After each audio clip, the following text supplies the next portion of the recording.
Welcome back to another episode of Friday Night Futon. Again, I'm running a solo ISO for this episode.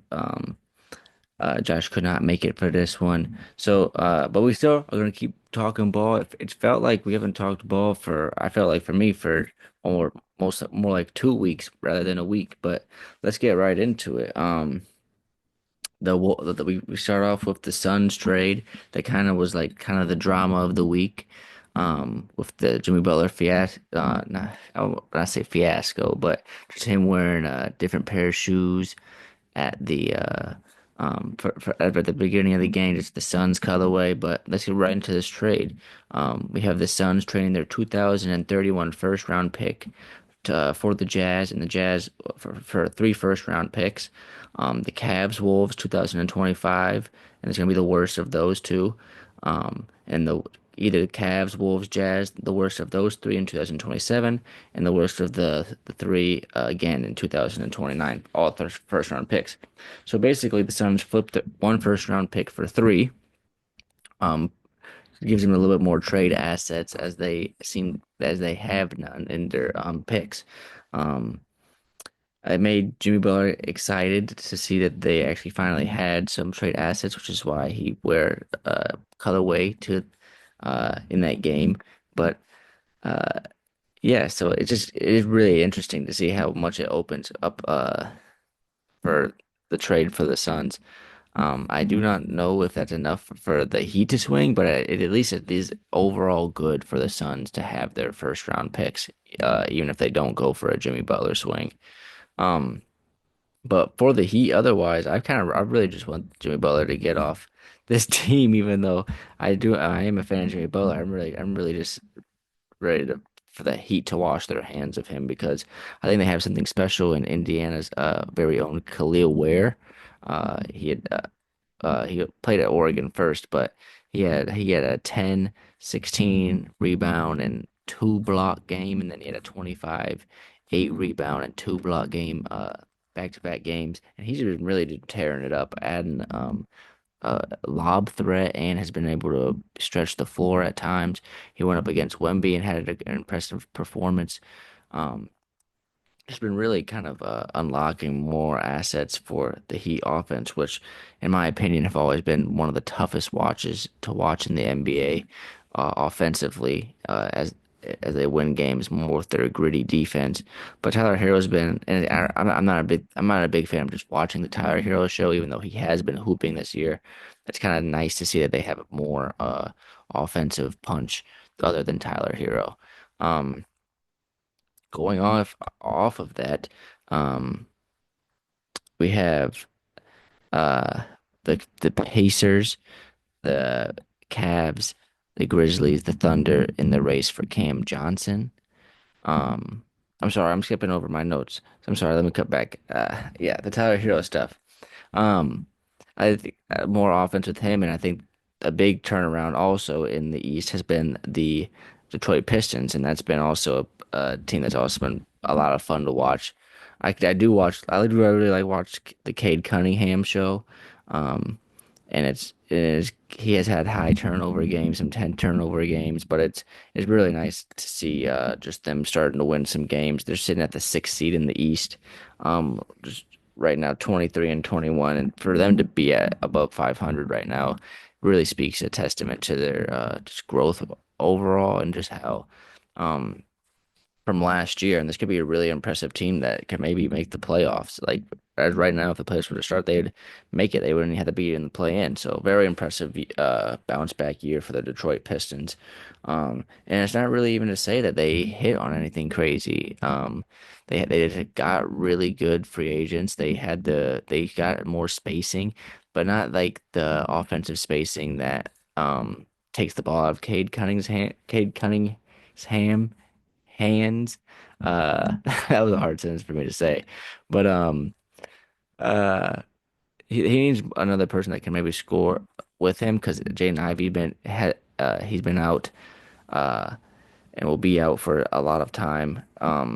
He needs another person that can handle the ball, because that's really the only problem with them right now. They have this floor spacers. They had really good gritty defense with Sar Thompson, and then Ron Holland's been a good electric plug from them. But even with all that being said, like I said, it's not anything crazy. Ron Holland's not really been the top rookie out of this class and has been just more of a spark plug type player. But it really has done really good for this team. Uh, but yeah, so going back down to my notes, we'll go with some trade rumors, just kind of seeing who wants who for the on the market. Keith Steve Kerr just flat out came out and said that he wants the a shooting big. I think I saw a report. I don't know if it where it is right now with like the games passed, but I think it was like 50% of the Warriors games they haven't hit 100, which is insane in today's NBA. Um, and just really kind of is crazy because they had a good start with Buddy Hield. Now he's unplayable, and it just kind of sees that this team's dead in the water.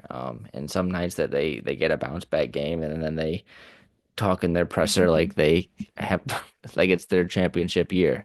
It's this team is really stuck in the mud though. But Steve Kerr said he really wants a shooting big.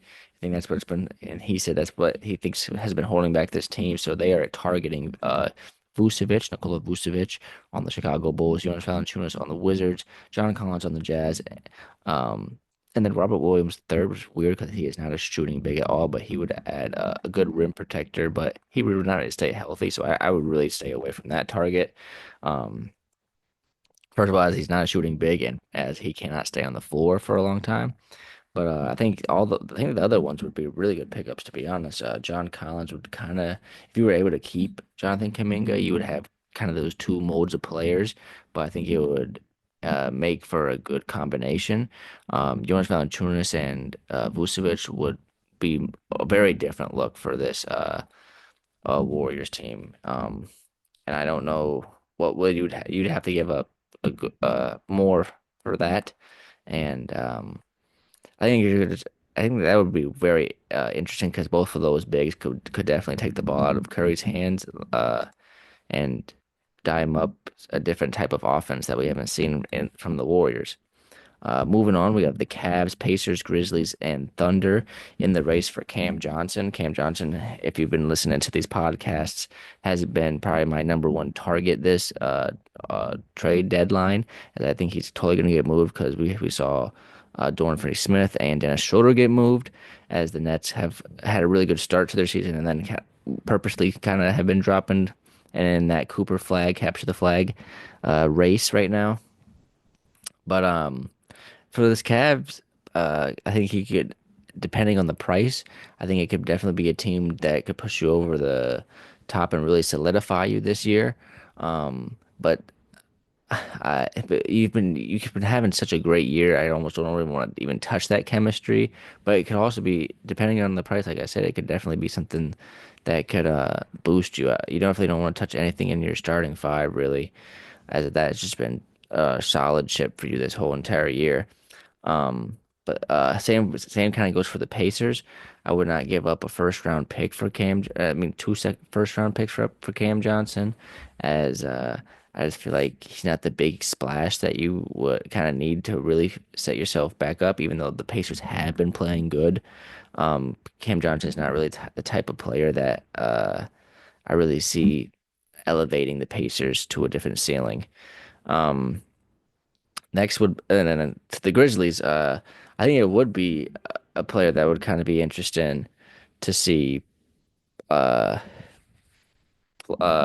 play alongside Ja, just adding more 3-point shooting to that team and bigger size because I think they get the most out of all their players and uh Cam John I think Cam Johnson could definitely strive in that system and could get a lot of looks and they also just need players that could be consistent and Cam Johnson is always just consistently on the floor because they always have injury bugs and he has always been a very consistent and reliable player and that could be definitely something that the Grizzlies lean back on.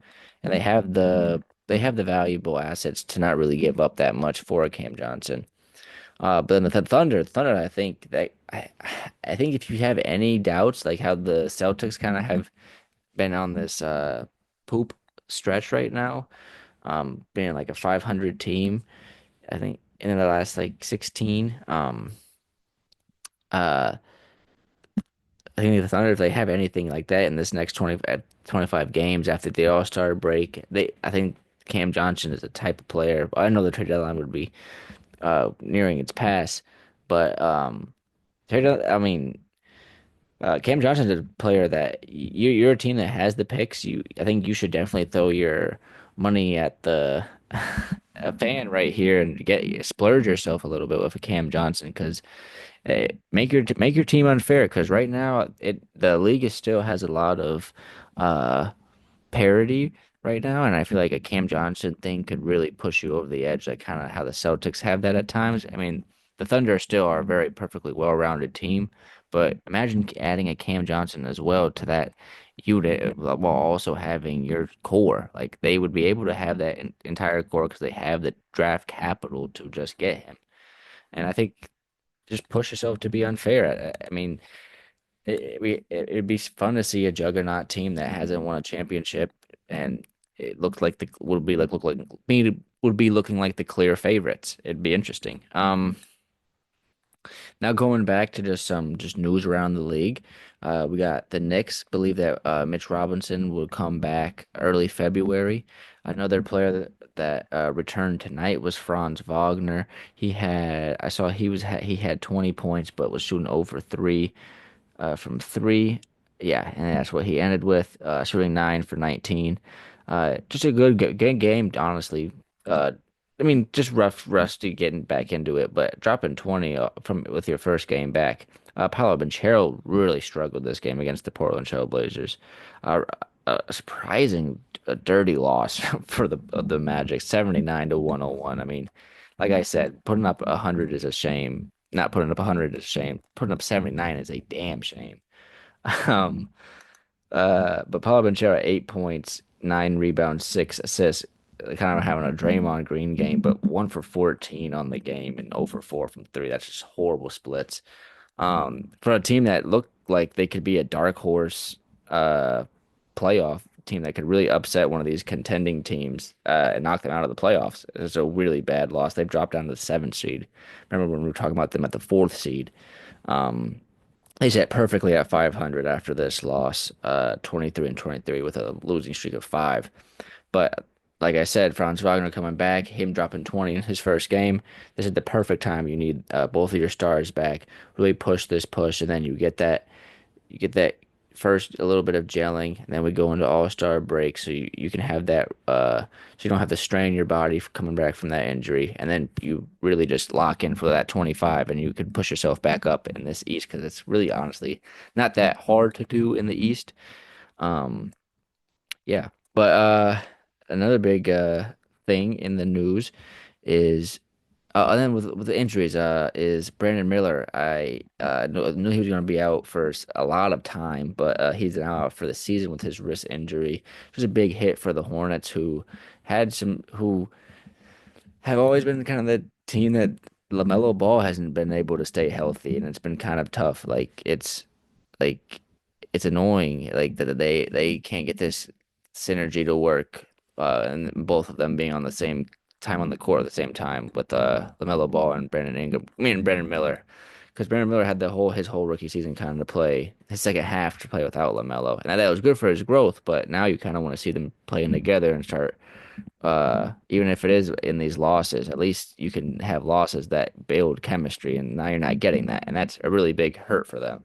But Mark Williams coming back from his injury, I'm gonna get all over the place, but he has been playing dominant. I mean, insane with Nick Richards being out. That team really just threw. They did not. They really had a lot of faith because Mark Williams has also been out. Nick Richards has also been out, but he's also been playing really good over with the Suns. But he was also playing good before he went over to the Suns. Uh, just when Mark Williams was out. And now with Mark Williams, he's playing better than his replacement, which is perfectly what you want. But did not expect this big boost from Mark Williams. Um, but yeah, going on to our next bit of news, we got D'Angelo Russell. after a close next game. It was a really bad game. 0 for 9 for a minute for like 5, 6 minutes for the Knicks in the fourth quarter. It was the Nets find their way to get back into a dirty game. But in that game, D'Angelo Russell just felt like he was just playing basketball. He had some bad D'Angelo Russell turnovers. I mean, it looked like it'd be glad to not have him on. Uh, it looks like they made the right trade, but just playing just his style of basketball, had 20 and 10.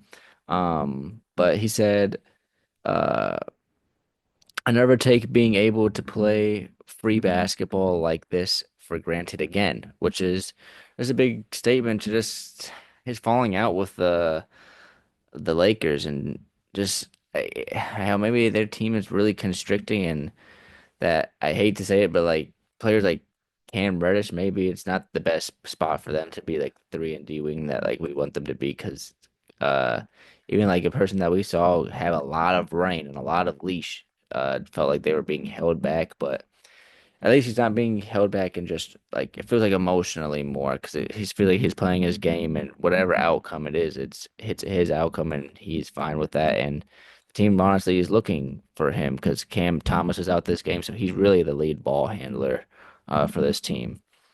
Um, Jokic, I saw a clip of him just hitting a three-fourths court shot with one hand. Absolutely insane. But another insane stat, fourth straight triple-double where he hasn't played in the fourth quarter, just dominating. The Nuggets have really been looking like a force, giving some really good pop games from Jamal Murray. Really been helping this team. Uh, they're really just been an impressive kind of bounce back as well. Just with just how I don't know just how really competitive they have been. Sitting at fourth seed with a three-way game win streak, 27 and 16, uh, right above the Memphis Grizzlies. But they've been playing just really good basketball. I've really enjoyed just their all-around just team defense. I think their defense has been really underrated. I think we look at these top defenses like the um, Magic and them and the Magic, but I said them twice, but I don't know why. But what I'm getting to the point is that the Nuggets have an all around good defense with Peyton Watson. I saw some of his insane stats with his blocking numbers just at a 6'8" frame is very impressive. But I think Christian Brown plays really good defense and has a lot of heart on that defense, and then just the fire that Westbrook has had, and uh, just his overall play and just his synergy with Jokic. I think adding him into that starting lineup also just adds more defense ever than Jamal Murray would bring. So just they've been really playing a lot of good basketball. Uh, then we have the rise of so another team that's been also cooking is the rise of the Pacers to the fifth seed, who just lost, but they found their way to be back in the playoffs for sure if it were to end right now. And it's fun because it's not like the Tyrese Halliburton sort like it was like the previous year, but it's not the stinkers that it was at the beginning of the year. It's kind of just went more all around play. I've been really liking the play that Miles Turner has been putting on, performing. They played Paris today and got pooped on, but I thought that was going to be expected as they were playing Victor Wembanyama, so I did not expect them to come out that game with a W. But um, kind of walking into some hostile territory. But you gotta get this fun Paris experience. You come back as the fifth seed. I don't know. Maybe this is does good for your morale, even if it is a loss. Um, but yeah, no, just their play overall has been good. Always been that team that's kind of like scary to play because in the playoffs because they play such a different type and fast pace that um can really just be hard to keep up with and just contain. You don't really want to get matched up with that. So them being at this good shooting clip and good uh just pace again is really important. Um Next thing, we're just getting into some more bad news. We got Jimmy Butler. I'll come back to that. I didn't bring this up when I brought up the trade, but he has been suspended 2 games for missing a flight.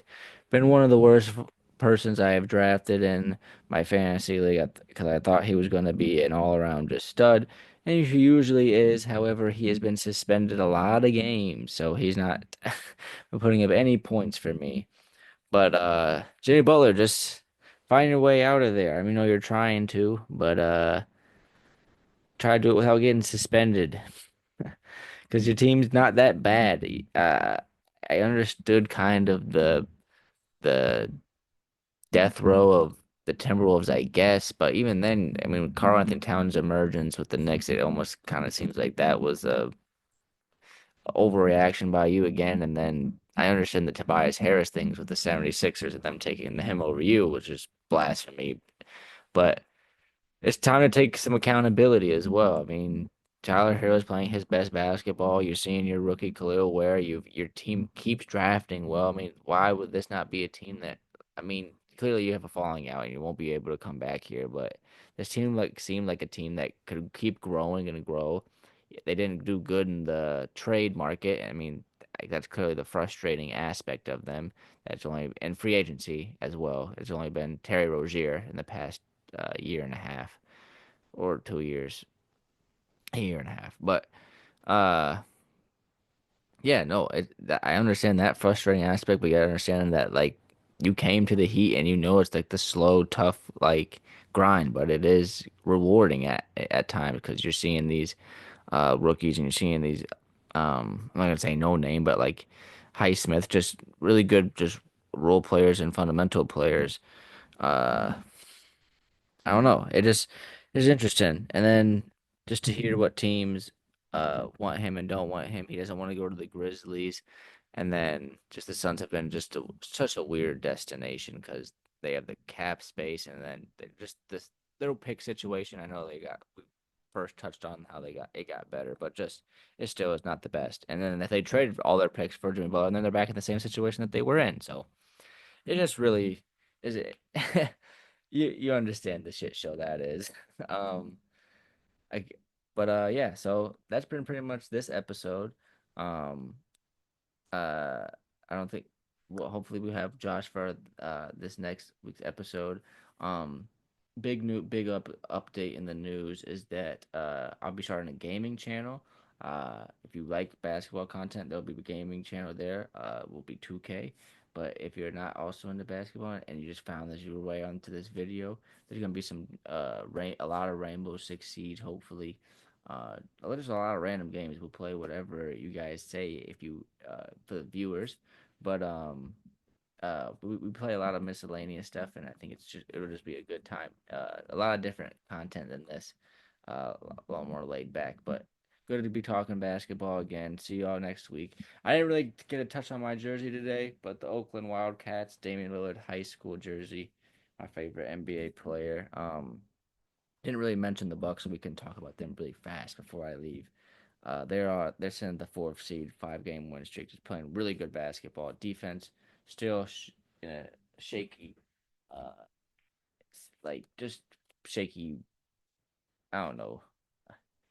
It's hit or miss sometimes because Giannis just is such a dominant force, and then Brook Lopez still rim protects at a high level. But I'm still Torian Prince is a horrible wing defender. Damian Lillard, my favorite player.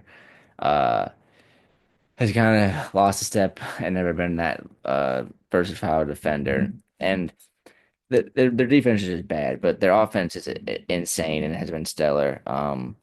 Damian Lillard has been more consistent in these couple of games, and has just nice seeing him putting up some more buckets and seeing this team because I really want to see Damian Lillard in a competitive atmosphere because we haven't seen that with the Bucks. We saw, but Giannis was out last year with injury, so and Damian Lillard to get his full usage, you have to have Giannis, of course, and uh, put him playing at top tier. Chris Middleton kind of been taking slow steps to getting back. Not but these huge leaps that Kawhi Leonard that we didn't really mention in this podcast, but he's been playing really exceptional now, and it looks like the Clippers lose if Zubac and Kawhi Leonard aren't playing. But it just Yeah, so just the slow pace that the Bucks they can afford that. They're sitting in the fourth in the East, and yeah, the I think just keep working day to day with Chris Middleton, and then hopefully you hit that acceleration right at the perfect timing. But yeah, thank you again for another episode. I didn't mention the gaming channel. It's gonna be Jiblets the Clown Gaming, JTC Gaming. I'll drop a link in this video, hopefully. Um, yeah, it'll be up. Yeah, the YouTube channel's up. There's no videos or nothing yet, but um, I should be getting videos up there really fast, and I will be uploading probably there more frequently than just weekly Friday. But keep up with Friday Night Futon. Yeah, and then we'll see y'all. I'll see y'all next week. Have a good one.